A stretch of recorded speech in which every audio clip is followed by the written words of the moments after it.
रहमान रहीम, अस्सलाम वालेकुम। उम्मीद है आप ठीक होंगे, खैरियत से होंगे। तैयब लोच आपकी खिदमत में हाजिर है। सबसे बड़ी खबर तो ये है कि नवाज शरीफ और आसिफ अली जरदारी के खिलाफ जो जाते जाते उमर अता बंदियाल केसेस रीओपन करके गया था नैब के, अब वो दोबारा से बंद होने जा रहे हैं। ये एक बड़ी खबर है। यानी कि वो केसेस जो दोबारा पॉलिटिकल इंजीनियरिंग के तहत जो केसेस बनाए गए थे साबिक वज़ीर आज़म नवाज शरीफ के ख़िलाफ़ और साबिक सदर आसिफ अली जरदारी के ख़िलाफ़ तहरीक इंसाफ के रजीम में, तहरीक इंसाफ के दौर में, और जिसकी वजह से उन्होंने जेलें भी काटी, सोबतें भी बर्दाश्त की, और नवाज शरीफ के बारे में देखें तो वतन से भी बाहर गए।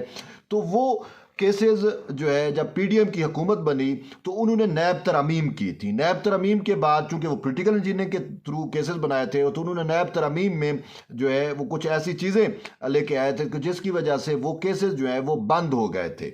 लेकिन फिर उस नैब तरमीम को तहरीक इंसाफ के चेयरमैन की जानिब से सुप्रीम कोर्ट में चैलेंज किया गया था, क्योंकि केसेस बना ही पीटीआई की हुकूमत में थे। पीटीआई की रजीम ने पॉलिटिकल इंजीनियरिंग के तौर के ऊपर वो केसेस बनाए थे। तो जब पीडीएम हुकूमत ने कानून साजी की, नैब तरमीम लेके आई, तो उन नैब तरमीम को चैलेंज कर दिया गया जो है वो सासुमा वाले जज, यानी कि साबिक चीफ जस्टिस उमर अता बंदियाल की उसमें। और उमर अता बंदियाल ने हम ख्याल जजेस का बेंच बनाया था, और फिर उसने वो तरमीम जो है उड़ा दी थी। और वो बेंच क्या कौन सा था कि चीफ जस्टिस, उस वक्त के chief justice Umar Ata Bandial, justice Ijajul Hasan और जस्टिस मंसूर अली शाह। तो जस्टिस मंसूर अली शाह ने इख्तलाफ किया था, तो वो फैसला जो है वो 2-1 की तनासब से आया था। और फिर चूंकि अक्सरियती फैसला था, तो उस फैसले की रोशनी में नैब के केसेस जो बंद हो गए थे, जिसमें जेली बैंक अकाउंट का जेली केस था, फेक केस बनाया गया साबिक सदर आसिफ अली जरदारी के खिलाफ, और उसमें उसने 6 माह से ज़्यादा जेल काटी। मियाँ नवाज शरीफ के खिलाफ जो केसेस बने, और इस तरीके से दीगर पीडीएम की जो पॉलिटिकल क़यादत थी, जो एमएनएज थे, जो लीडर्स थे, उनके खिलाफ मुतअद्दिद केसेस थे, और यके बाद दीगरे केसेस थे, और वो नैब की पेशियाँ भुगतते रहते थे सैयद खुर्शीद शाह, और ये सारी चीज़ें आपके सामने थी।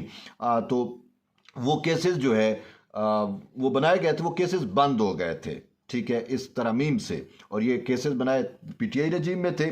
तो फिर हुआ क्या कि बंदियाल साहब ने जाते जाते जो है वो नैब तरमीम को उड़ा के रख दिया। और ये वो नैब तरमीम थी जिसकी 15 माह मुसलसल समातें होती रही थी, और फिर एंड पे उन्होंने वही कुछ किया जो खान साहब की मंशा थी, क्योंकि ये ज़बान ज़द-ए-आम था कि तहरीक इंसाफ के चेयरमैन सुप्रीम कोर्ट में जब कोई चीज़ लेके आते थे तो उसकी इस्तदाद, उसकी इस्तदा से बढ़कर इंसाफ देना जो है वो ऐन इबादत समझते थे अपने बंदियाल साहब।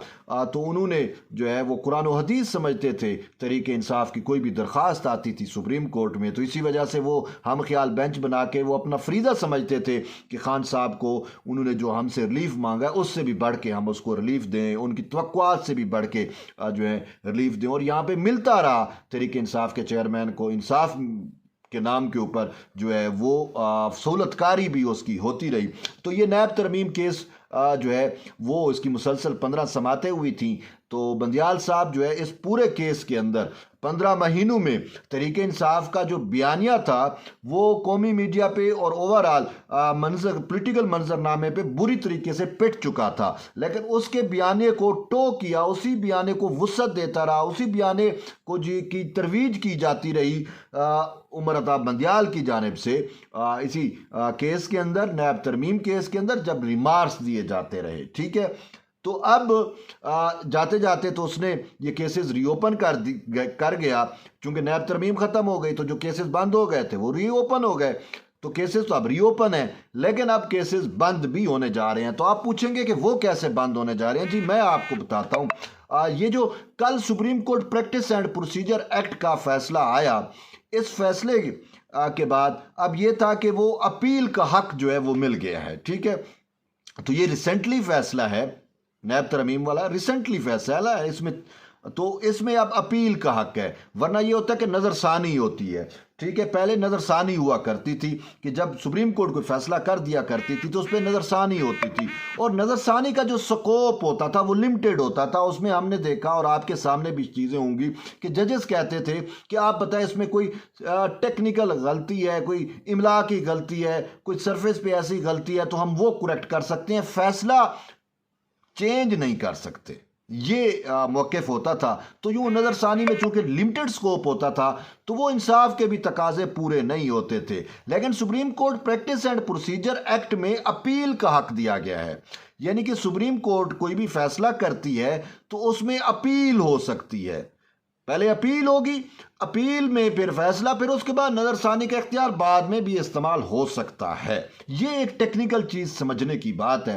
तो अब जो कल जो अक्सरियती फैसला आया फुल कोर्ट का, तो उस फैसले में अपील का हक जो है वो दे दिया गया, और अपील के हक पे जो है वो फैसला तो ओवरऑल 10-5 का था, अपील के हक पे 9-6 का फैसला था, यानी 9 जजेस ने जो है वो अपील का हक दे दिया।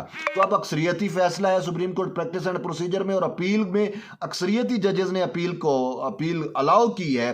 तो इस वजह से supreme court practice and procedure act के बाद अब सूरत हाल जो है वो टोटल तब्दील हो रही है। अब कैसे कि वो जो नायब तरमीम बंदियाल ने जाते जाते उसमें जो है वो खान साहब के लिए के मुताबिक, और वो बाकी जो उसके अपोनेंट्स से, पॉलिटिकल अपोनेंट्स से, उनके खिलाफ जो सियासी इंजीनियरिंग के केसेस बनाए हुए थे वो रीओपन करके गए थे, तब उसके खिलाफ वो अपील में आएंगे। और ये ख़बर आज हमने रिपोर्ट भी की है कि हुकूमत ने भी जो है वो उसने फैसला कर लिया कि अपील दायर की जाएगी, और उसके साथ साथ बाकी जो दीगर फरीक हैं जो मुतासरा हैं उनको भी अपील का राइट मिल गया है। तो आने वाले दिनों में आप देखेंगे कि नैब तरमीम से मुतल्लिक अपीलें जो हैं वो सुप्रीम कोर्ट में सबमिट होंगी, और फिर उन अपीलों के ऊपर जो है सुप्रीम कोर्ट का अलग बेंच जो है वो उन पर फैसला करेगा, वो उसको दोबारा से केस को सुनेगा। जब वो फैसला होगा, वो सुनेगा, तो उसमें पॉसिबिलिटी यही है कि बंदियाल साहब ने, चूंकि अब वो बंदियाल ने क्या किया, जाते हुए वो पार्लिमान की बालादस्ती को अंडरमाइन कर गया था। देखें, फर्क समझने की कोशिश करें। Supreme court practice and procedure act पे 10 जजेस ने पार्लिमान की बालादस्ती पे मोहर लगाई, पार्लिमान सुप्रीम है, मोहर लगाई। अब वो नैब तरमीम भी तो पार्लिमान ने की थी ना, तो बंदियाल ने पार्लिमान की बालादस्ती को अंडरमाइन किया। ठीक है, अब इसके पॉलिटिकल कॉन्सिक्वेंसेस को छोड़ दो, बात यह है कि तरमीम की बात है। Supreme court practice and procedure act भी पार्लिमान ने किया, नैब तरमीम भी पार्लिमान ने किया। ठीक है, तो उस टाइम चूंकि वो हम ख्याल जजेस इमरान खान के थे, इमरान डूज थे या उस टाइप, तो उन्होंने पार्लिमान को अंडरमाइन कर दिया, क्योंकि वो खुद खान उस पार्लिमान को नहीं मान रहा था, तो उसके ईमानदार जजेस कैसे मानते, उन्होंने पार्लिमान को अंडरमाइन कर दिया।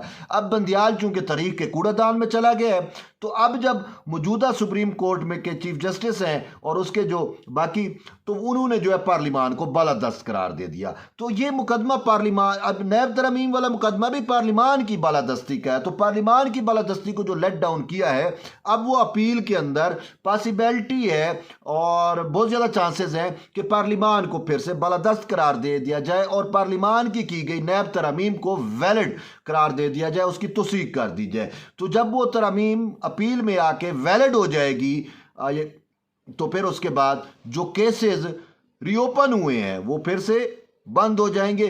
तो यूं ये एक टेक्निकल बात है जो मैंने कहा आपको समझा दूं। तो साबिक सदर आसिफ अली जरदारी के खिलाफ और साबिक वजीर आज़म जो है नवाज शरीफ के खिलाफ, और इस तरीके से पीडीएम की जो क़यादत है उसके खिलाफ, जो सियासी इंजीनियरिंग के तौर के ऊपर तहरीक इंसाफ की दौरे रजीम में या तहरीक इंसाफ को सियासी बिसाकियाँ प्रोवाइड करने के लिए और उसके सियासी मुखालफिन को दबाने के लिए जो नैब के केसेस बने थे, वो केसेस अब फिर से ख़त्म हो जाएंगे। तो ये एक अहम डेवलपमेंट थी, मैंने कहा आप तक ये इंफॉर्मेशन शेयर करें। तो बहरहाल यही है कि आप जुड़े रहिए तैयब बलोच के साथ। मिलते हैं एक नई वीडियो में, तब तक के लिए इजाज़त दें। अल्लाह हाफिज़।